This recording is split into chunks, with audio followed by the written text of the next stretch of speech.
ఓం సాయిరామ్. శ్రీ సమర్థ సద్గురు సాయినాథ్ మహారాజ్కి జై. సాయి భక్తులందరికీ కూడా నమస్తే అండి. అందరూ ఎలా ఉన్నారండి?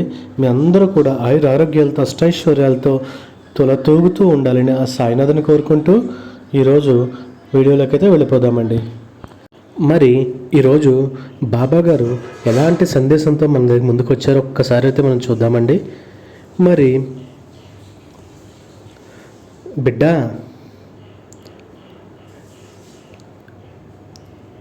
కళ్ళు మూసుకుని ఒక అంకె మీద నీ యొక్క చూపుడు వేలుని ఉంచు తల్లి. నీ మనసులో ఉన్నవారు నీ గురించి ఏమనుకుంటున్నారో ఓ 2 నిమిషాల్లో వారు గురించి మనం తెలుసుకుందాం. మరి ఈరోజు లెక్కలు తేల్చే పనులు అయితే నువ్వు కూడా నాతో పాటు తేల్చుద్దాం. మరి ఏమనుకుంటున్నారు వారు నీతో ఎలా ఉండాలనుకుంటున్నారు, నీతో బంధం ఎలా కొనసాగించాలనుకుంటున్నారు, లేదంటే నీ ముందు ప్రేమగా ఉండి వెనకాల గోతులు తవ్వాలని చెప్పి అనుకుంటున్నారా, లేదంటే మనసులో ఏదో చెడు ఉద్దేశాలతో ఉండి పైకి ఎంతో సంతోషంగా మాట్లాడుతున్నారా ఏంటి అనేది ఈరోజు ఖచ్చితంగా లెక్కలు తేలుద్దామని చెప్పేసి బాబాగారు అయితే మనకి చెప్తున్నారండి. మరి ఇలాంటి లెక్కలు తేల్చాలని ఎందుకు ఇప్పుడు వచ్చారు అంటే, మరి మనకి ఎవరో కీడు చేయబోతున్నారనే సందేశం అయితే మనకి బాబా గారు అయితే హెచ్చరిస్తున్నారు. కాబట్టి మనం మనల్ని ఎటువంటి వారు మంచివారు, ఎటువంటి వారు చెడ్డవాళ్ళు అనేది, మన చుట్టూ ఉన్నటువంటి వాళ్ళు ఏంటి అనేది మనకంటూ పెద్దగా తెలియదు. కాబట్టి మన బాబా గారు అయితే మనకి అవన్నీ కూడా మన ముందుకైతే తీసుకొచ్చి ఎవరెవరు ఎలాంటి వాళ్ళు అనేది చెప్పడానికైతే ఈ యొక్క అద్భుతమైన సందేశంతో మన ఎదుగు వచ్చారండి. మరి చూద్దామండి. మరి ఎవరెవరు ఎంత అలాంటి ఉంటారు, ఎవరెవరు ఎంత విధంగా మనల్ని హింసించాలని చూస్తారు, ఎవరు మనల్ని నాశనం అవ్వాలని కోరుకుంటున్నారు, మరి ఇవన్నీ కూడా ఒక్కసారి లెక్కలు తేలాలంటే మనం ఈ వీడియోని అయితే పూర్తిగా వింటేనే తప్ప, పూర్తిగా చూస్తేనే తప్ప మన బాబా గారు ఏం చెప్తున్నారు మన వాళ్ళ గురించి, మరి మన జీవితంలో జరగబోయేది ఏంటి అనేది ఇవన్నీ కూడా తెలుసుకోవడానికి అయితే ఆస్కారం ఉంటుందండి. కాబట్టి ఈ వీడియోని అస్సలు స్కిప్ చేయకుండా చివరి వరకు చూస్తేనే మనకు తెలుస్తుంది. అలాగే ఈ యొక్క వీడియో చూసే ముందు ఎవరైనా సరే నా ఛానల్ ఫస్ట్ టైం చూస్తున్నారు అంటే ప్లీజ్ సబ్స్క్రైబ్ అయితే చేసుకోండి. మీ యొక్క చిన్న సబ్స్క్రైబ్ చేసుకోవడం వల్ల నాకు ఎంతో కొండంత అండనైతే అందించినట్టు అవుతుంది. అలాగే మీరు ఎంతో సహాయం చేసినట్టు అవుతుంది. ఈ యొక్క నేను పెట్టే ప్రతి నోటిఫికేషన్ కూడా మీ వరకు చేరేదాకా ఒక ఆస్కారం ఉండదండి. కాబట్టి ఇంకా అలాగే ఈ యొక్క వీడియో అయితే మీకు నచ్చింది అని చెప్పి అనుకుంటే లైక్ చేయండి, షేర్ చేయండి. షేర్ చేయడం వల్ల కూడా ఎంతోమంది సాయి భక్తులకి ఈ యొక్క సందేశం అయితే వెళ్ళడానికి ఛాన్స్ ఉంటుందండి. ఇక వీడియోలోకి వెళ్తే బాబా గారు ఏం చెప్తున్నారు అనేది ఒక్కసారి చూసేద్దామండి. మరి బాబాగారు ఎందుకు ఎలాంటి సందేశంతో వచ్చారు, మరి ఎందుకు ఎంతకీ ఎవరు కోరుకున్న వ్యక్తులు మన మనసులో ఏముందో, లెక్కలు ఎలా తేలుతారో, మరి అవన్నీ కూడా ఖచ్చితంగా తెలుసుకోవాలి కదా. సరే అండి. అయితే ఈసారి బాబాగారు ఏం చెప్తున్నారు ఒకేసారి మనం వినేద్దామండి. సరే, బాబాగారు మనకి ఏం చెప్తున్నారు ఒకసారి చూద్దామండి. బిడ్డ, చెప్పాను కదా, కళ్ళు మూసుకుని ఇక్కడ ఉన్నటువంటి అంకెల్లో ఏదో ఒక అంకెనైతే నువ్వు తాకు తల్లి. ఈ తాకడం వల్ల నీకు, అలాగే నీ చుట్టూ ఉన్నవాళ్ళు, అలాగే నీ మనసులో ఉన్నవాళ్ళు నీ గురించి ఏమనుకుంటున్నారో అవన్నీ కూడా నీకు తెలియచేలా చెప్తాను తల్లి. అలాగే నువ్వు ప్రేమించే వాళ్ళు కావచ్చు, నీ కుటుంబం వాళ్ళు కావచ్చు, నీతో ఎంత ఇష్టమైన వాళ్ళైనా అవ్వచ్చు, ఎవరైనా సరే నీ గురించి ఏమనుకుంటున్నారు ఒక్కసారి కళ్ళు మూసుకుని నీ సాయిని తలుచుకుని ఈ మూడట్లో ఏదో ఒక అంకెనైతే పట్టుకో తల్లి. నీకు నేను పూర్తిగా వివరించి చెప్తాను తల్లి. మనసు నిండా కూడా ఎటువంటి ఆలోచనలు లేకుండా నా రూపాన్నే ముందు పెట్టుకుని ధ్యానించి ఆ తర్వాత నువ్వు కళ్ళు మూసుకుని నీ యొక్క ఈ 3 అంకెల్లో ఒక అంకెనైతే తాకు అని చెప్పేసి బాబాగారు చెప్తున్నారండి. మరి ఫస్ట్ నెంబర్ ఎవరైతే తాకారో వారికి నీ మనసులో ఉన్నవాళ్ళు, నీకు ఇష్టమైన వాళ్ళు నీ గురించి ఏమనుకుంటున్నారు అంటే, నువ్వు ఏది కూడా స్వతంత్రంగా చేయలేవు, ప్రతి దానికి కూడా ఆలోచిస్తావు, అలాగే వేరే ఒకళ్ళ మీద ఆధారపడుతూ ఉంటావు. దానిని ఎదుటివారు అలసుగా తీసుకుని నిన్ను ఒక ఆట ఆడించడానికైతే ప్రయత్నిస్తున్నారు. మరి నీ అయిన వాళ్ళైనా కావచ్చు, నీ ఇంట్లో వాళ్ళే అవ్వచ్చు, ఎవరో ఒకరు నిన్ను ఆ ఆధారపడడం వల్ల ఎదుటివారిని చులకనగా చూసే ఛాన్స్ అయితే ఎక్కువ ఉంది. అలాగే నీ యొక్క నిరాశ నిస్పృహలతో ఎప్పుడూ కూడా ఆడుకుంటూ ఉంటారు. నీకు కూడా నిరాశ నిస్పృహలు ఎక్కువగానే ఉంటాయి. నువ్వు ఏ పని చేసినా సరే ఎదుటివారి సహాయం ఎప్పుడూ కోరుతూ ఉంటావు. మరి ప్రతి పనిలోనూ కూడా విజయం సాధించాలంటే నీకు నువ్వుగా వెళ్ళాలి, కానీ ఎదుటివారి సహాయం కోరవద్దు బిడ్డ. ఇలా ఎదుటివారి సహాయం కోరడం వల్ల ఒకటి, నీలో నిన్ను నీకు మంచి జరగాలని కోరుకునే వాళ్ళు అయితే నీకు మంచి విషయమే చెప్తారు. అదే నిన్ను చూసి కుళ్ళుకునే వాళ్ళు ఎవరైనా ఉన్నారు అంటే వాళ్ళు నీకు ఒక చెడు బాటలో వెళ్ళడానికి నీకు ఒక దిశానిర్దేశం అయితే చేస్తారు. కాబట్టి అది చాలా ప్రమాదకరం బిడ్డ. నువ్వు ఎట్టి పరిస్థితుల్లోనూ కూడా నువ్వు ఏదనుకున్నావో అదే పంచి అదే ఒకళ్ళ మీద ఆధారపడతాం మాత్రం వద్దు అని చెప్పేసి 1వ నెంబర్ తాకిన వాళ్ళు ఇంకా ఏమంటున్నారు అంటే, బాబాగారు నువ్వు ఎంతో కష్టపడుతూ ఉన్నావు తల్లి, ఇంట్లో ఒక్కొక్కరి గురించి ఎంతో కష్టపడుతూ ఉన్నావు. ప్రతి పనిలో కూడా విజయం సాధించాలని అనుకుంటూ ఉంటావు. అలాగే నీ ఎదుటివారు కూడా మంచివాళ్ళని చెప్పేసి నువ్వు నమ్ముతూ ఉంటావు. కాబట్టే నువ్వు ఏ పని చేసినా సరే ఎదుటివారికి నీ యొక్క చిన్న పనినా సరే ఎదురుగా చెప్పేస్తూ ఉంటావు. అదే నీకు శాపంగా మారింది తల్లి. నువ్వు ప్రతి నిత్యం కూడా ఇలా చెప్పడం వల్ల వాళ్ళు లోకు చేస్తారు. నువ్వు ఎన్ని పూజలు చేసినా సరే, ఎన్ని గుళ్ళకి తిరిగినా సరే, నీలో నేనేమైనా సరే సాధించగలిగిన పట్టుదల ఉంటే ఆ పట్టుదలకు ఆ యొక్క భగవంతుని కృప తోడై నువ్వైతే విజయం అయితే సాధిస్తావని చెప్పేసి బాబాగారు చెప్తున్నారు. మరి నీకు కావాల్సింది సమయానికైతే దక్కాల్సిన సమయంలో నా బాబా అందిస్తాడని చెప్పేసి నువ్వెప్పుడు కూడా నమ్మకంతో, నువ్వెప్పుడు కూడా నా చెంతనే ఉండి ఎప్పుడు అలాంటి ఉద్దేశంతోనే ఉంటావు. కాబట్టి వారు ఏమనుకున్నా సరే నేను వారన్నింటినీ కూడా పటాపంచలు చేస్తున్నాను తల్లి. నువ్వేదైతే సాధించడం కోసం, నువ్వు ఆ యొక్క పనిలో విజయం సాధించడం కోసం, నువ్వు కోరుకున్నటువంటి స్థానాన్ని చేరడం కోసం నువ్వు గట్టిగా ఒక అడుగు వేయాలి తల్లి. నువ్వు ధైర్యం చేయాలి, సాహసించాలి అని బాబాగారు అయితే మనకు చెప్తూ ఉన్నారండి. మరి నిన్ను కోరుకునే వాళ్ళు చాలామంది ఉంటారు. నీ యొక్క విజయం సాధిస్తే చూసి సంతోషంగా గర్వంగా ఉండేవాళ్ళు చాలామంది నీ చుట్టూతో ఉంటారు. నీ మంచి కోరుకునే వాళ్ళు ఉంటారు. వాళ్ళు ఏంటి అంటే నీతో బంధం ఎంతో ఇష్టంగా ఉంటారు. మీ ఇద్దరికి ఒక గొప్ప అద్భుతమైనటువంటి ప్రేమాప్యాయతలు అనేవి ఎప్పుడూ ఉంటాయి. మరి అలాంటి మీ ఇద్దరి మధ్య కూడా అలాంటి వ్యక్తులు ఎవరైతే ఉన్నారో వాళ్ళని ఎప్పుడూ కూడా వదులుకోవద్దు బిడ్డ. అలాగే వారందరూ కూడా నీ మంచిగా కోరుకుంటారు. నువ్వు సాధించే ప్రతి విజయాన్ని వాళ్ళు ఎంతో ఉత్సాహంగా ఆ యొక్క సంబరాలు అయితే చేసుకుంటారు. మరి అలాంటి వారు నీ యొక్క శ్రేయోభిలాషులు. అలాగే నువ్వు ఏం చేసినా సరే వారవకుండా నీ గురించి 10 మందికి చాడీలు చెప్తూ ఉంటారు. అలాంటి వాళ్ళైతే నిన్ను ఎప్పుడూ కూడా కృంగదీయాలని, నిన్ను సమాజంలో ఎదుర్కొండా ఉండాలని చూసే కొంతమంది ఉంటారు. వాళ్ళు నిస్వార్థపరులు. ఆ స్వార్థపరుల నుంచి నువ్వు ఎప్పుడు కూడా దూరంగా ఉండాలి బిడ్డ. అలాగే ఇంకా నువ్వు ఏదైనా సరే విజయం సాధించినప్పుడు నిన్ను వెనక్కి లాగాలని చెప్పేసి చూస్తూ ఉంటారు వాళ్ళు. మరి ఎవరైతే ఆ స్వార్థపరులు ఉన్నారో వాళ్ళందరి నుంచి నువ్వు దూరంగా వెళ్ళాలి. వాళ్ళ వల్లే నీకు ఇబ్బందులు కలుగుతున్నాయి, నీ కష్టాలకు ఎదుర్కొంటున్నావు.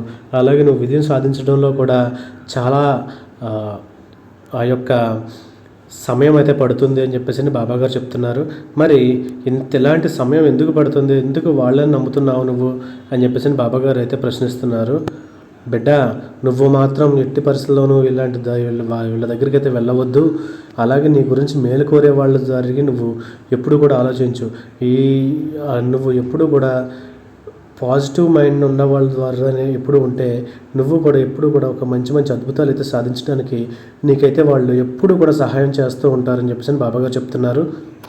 ఇదే కాదు, నువ్వు కోరుకున్నటువంటి పనిలో విజయం సాధించడం కోసం, నువ్వు కోరుకున్న స్థానాన్ని గమ్యం చేరడం కోసం నువ్వు గట్టిగా ఒక అడుగు వేయాలి తల్లి. నువ్వే ధైర్యం చేయాలి, నువ్వే సాహసించాలి అని ఎవరైతే కోరుకుంటారో వారు నీ మంచి కోరుకునేవారు తల్లి. మరి ఎంతో ఇష్టంగా సంతోషంగా నీతో బంధంగా ఉన్నారు అంటే ఇంకా మీ ఇద్దరి మధ్య ఎవరైనా సరే అడ్డు వస్తే లేదంటే ఏదైనా గొడవలు పెట్టాలి అంటే వెనకాడతారు తల్లి. అతను ఎట్టి పరిస్థితుల్లో ఒప్పుకోడు. అలాంటి వారి దగ్గర నువ్వు చాలా సంతోషంగా ఉండాలి తల్లి. అది నీ తల్లిదండ్రులైనా అవ్వచ్చు, లేదంటే నీ ఇంట్లో ఎవరైనా సరే అవ్వచ్చు. ఎవరైనా సరే వాళ్ళ మాట మాత్రం నువ్వు తప్పుగా అనుకోకుండా వినాలి తల్లి అని చెప్పేసి బాబాగారు చెప్తున్నారు. ఇంకా ఏం చెప్తున్నారు అంటే, సరే ఎవరైనా సరే నిన్ను వేలెత్తి చూపెడితే వాళ్ళని కూడా ఆ యొక్క దేవుడు ఎప్పుడు కూడా వదలడు తల్లి. నువ్వు ఇదే గుర్తుపెట్టుకో. నీ వంక ఒక వేలు చూపిస్తున్నారు అంటే వాళ్ళ వంక 4 వేళ్ళు అయితే తిరిగి చూపిస్తూ ఉంటాయి వాళ్ళ తప్పులను ఎప్పుడు కూడా. ఎదుటివారు నీ తప్పు లేకుండా ఎదుటివారు నేను దూషిస్తున్నారు అంటే అది ఎట్టి పరిస్థితుల్లోనూ నువ్వు ఎప్పుడు కూడా ప్రతిఘటించవద్దు అని చెప్పేసి బాబా అయితే చెప్తున్నారు. నేను చూసుకుంటా నీకెందుకు అని చెప్పేసి బాబా అయితే చెప్తున్నారు. ఇక 2వ నెంబరు బిడ్డ ఎవరైతే తాకి ఉన్నారో వారు, బిడ్డ ఒక్కసారి నువ్వు కళ్ళు మూసుకుని మనసులో నీ సాయిని తలుచుకుని ఆ తర్వాత నువ్వు ఇష్టపడిన వాళ్ళు, నువ్వు కోరుకుంటున్న వాళ్ళు, ఎవరితో అయితే నీ బంధం ఎలా ఉంటుంది అని తెలుసుకోవాలనుకుంటున్నావో వాళ్ళ రూపుని కళ్ళల్లో తెచ్చుకో. కళ్ళలో నింపుకుని మనసులో వారి గురించి ఆలోచిస్తూ ఆ తర్వాత నువ్వు ఈ యొక్క నెంబర్ని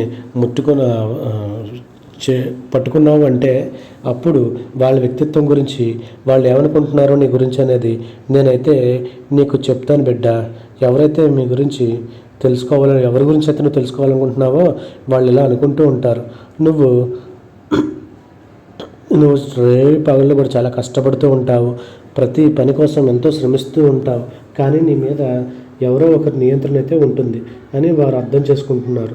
ఎందుకు అంటే వాళ్ళు నీ ఇంట్లో కుటుంబ సభ్యులే కావచ్చు, నీ ఇంట్లో పెద్దవారే కావచ్చు, బాధ్యతలు కావచ్చు, బంధాలే కావచ్చు, చేస్తున్న ఉద్యోగంలో కావచ్చు, ఆలోచనలో కావచ్చు, ఇలా ఏదో ఒకటి నిన్నైతే నియంత్రిస్తూ ఉంటున్నారు. ఆ నియంత్రణ అనేది నీకు వ్యతిరేకంగా ఉంటూ ఉంటుంది. మరి ఆ యొక్క వ్యతిరేకత వల్ల నువ్వు ఎత్తుకైతే ఎదగలేకపోతున్నావు. అలాగే నువ్వు అనుకున్న ప్రతి పని కూడా నీకు ఆటంకం కలుగుతుంది. దానివల్ల వాళ్ళు చేసుకుని ఉద్యోగంలో అయితే నీ చేసిన పనులు అయితే ఉన్నాయో, అలాగే నువ్వు చేసినటువంటి పనులు ఏదైతే పూర్తి చేసుకున్నావో అన్నీ కూడా వారి ఖాతాలో వేసుకుని వారైతే ముందుకు వెళ్తున్నారు. అది నీ గ్రూప్ లీడ్ అవ్వచ్చు, ఇంకొకళ్ళు అవ్వచ్చు, ఎవరైనా సరే నీ సహోద్యోగి అన్నవాళ్ళు నీ పనిని బట్టి నీ కష్టాన్ని నువ్వెంతో కష్టపడి రాత్రింబవళ్ళు కూర్చుని అంతా సరిచేశాక ఆ సరిచేసింది వాళ్ళ ఖాతాలో వేసుకుని వాళ్ళు ప్రమోషన్లు పొందుతున్నారు.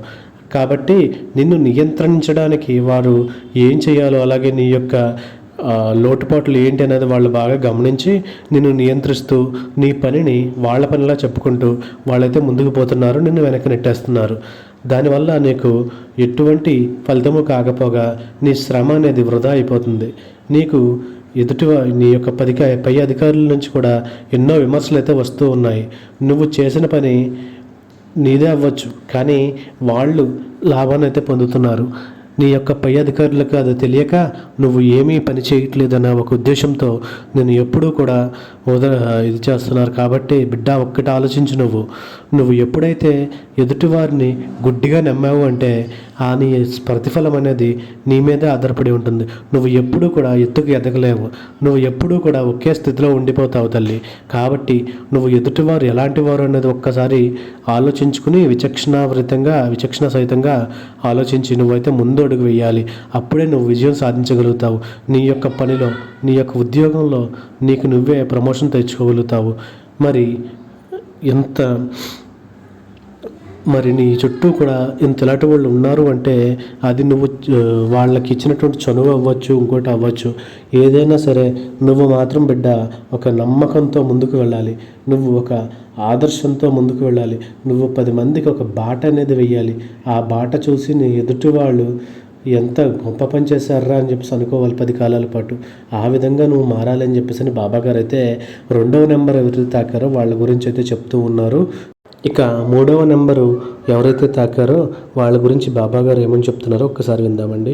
మరి ఈ 2వ నెంబర్ నువ్వు ప్రశాంతంగా కళ్ళు మూసుకుని నీ యొక్క దేవుని తలుచుకుని మనసులో తలుచుకుని ఎవరైతే 3వ నెంబర్ తాకారో వారి గురించి బాబాగారు ఏమన్నారో ఒక్కసారి చూద్దామండి. అలాగే నువ్వు జీవితంలో సంతృప్తిగా లేవు తల్లి, ఆనందంగా లేవు. అది నువ్వు విద్యపరంగా కానీ కావచ్చు, లేదంటే చదువు పరంగా కావచ్చు, ఉద్యోగపరంగా కావచ్చు, ఏదైనా సరే కుటుంబ పరంగానే కావచ్చు, ఎక్కడ చూసినా కూడా నువ్వు సంతృప్తి అనేది కూడా లేకుండా పోయింది తల్లి. నీ మనసు వారికి, నీ మనసుకి అనిపిస్తుంది బిడ్డ.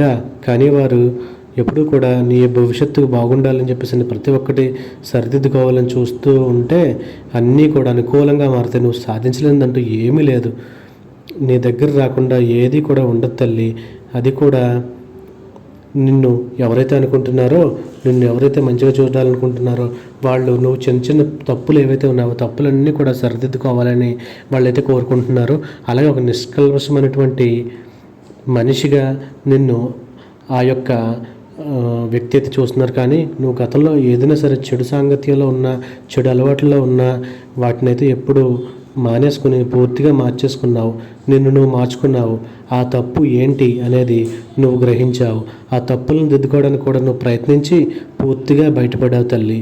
ఎందుకు అంటే నీ మనసుకు అనిపించింది ఇది నేను చేస్తున్న తప్పుడు వ్యక్తుల గురించి, తప్పుడు వ్యక్తులతో మాట్లాడుతూ, తప్పుడు వ్యక్తులతో నీ యొక్క జీవితం జీవిస్తూ ఉంటే నేను చూస్తూ ఉండలేను తల్లి.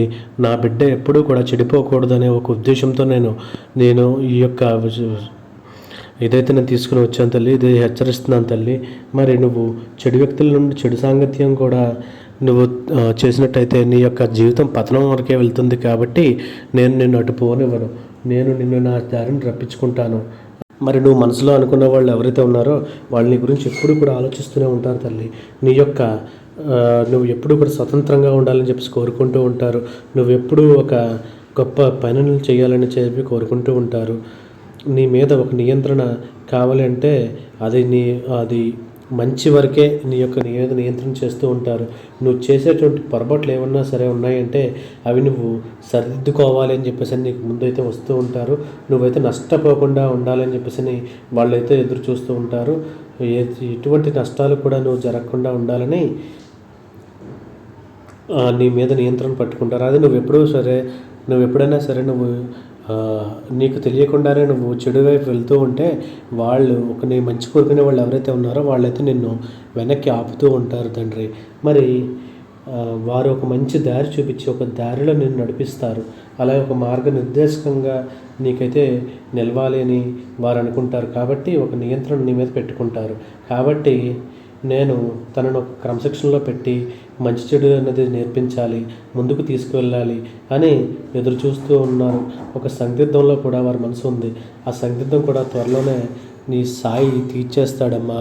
కాబట్టి నువ్వు ఎప్పుడూ కూడా ఈ యొక్క గౌరవ అభిమానాలతో, ప్రేమ ఇవన్నీ కూడా పెంపొందించుకుంటూ నీ జీవితంలో కొనసాగుతూ ఉండాలి. అలాగే నీలో ఉన్న తప్పులన్నీ కూడా సరిదిద్దుకోవాలి అని అంటున్నారు. నీ మేలు కోరే వ్యక్తిగా, ఒక గురువుగా, ఒక మంచి మనిషిగా నీ మీద నియంత్రణ కోరుతున్నది నీకోసమే, నీ భవిష్యత్తు కోసమే, నిన్ను మార్చడం కోసమే. అయితే వీరు నీతో సంతోషంగా ఉంటున్నారు. జీవితాంతం కూడా మీతో కలిసి ప్రయాణం కొనసాగించాలని అనుకుంటున్నారు. చూశారు కదా, మరి కళ్ళు మూసుకుని ఎవరైతే ఈ 3 అంకెల మీద చూశారు కదండి, ఈ 3 అంకెలు ఎవరైతే పట్టుకున్నారో వారి గురించి, ఏ అంకె పట్టుకున్నారో వారి గురించి అయితే సాయిబాబా గారు అయితే మనం వివరించారు. మరి అలాగే మీరు కూడా మీ జీవితంలో ఎప్పుడు కూడా 100 శిఖరాలు ఎదుగు అవ్వాలని, అలాగే మీరు అనుకున్న ప్రతి పని కూడా విజయవంతం అవ్వాలని, మీరు ఏదైతే సమస్యల్లో ఉన్నారో సమస్యలు అన్నీ కూడా తీరిపోయి ఆ సాయినాథుడు మీకు ఒక ఉన్నత జీవితాన్ని ప్రసాదించాలని కోరుకుంటూ ఈరోజు ఇంతటితో ఈ యొక్క సందేశాన్ని అయితే పూర్తి చేస్తున్నానండి. ఇక రేపటి అద్భుతమైనటువంటి మరొక సందేశంతో మళ్ళీ మీ ముందుకైతే వస్తాను. అప్పటి వరకు సర్వే జనా సుఖినో భవంతు. ఓం Sairam. Thank you for watching.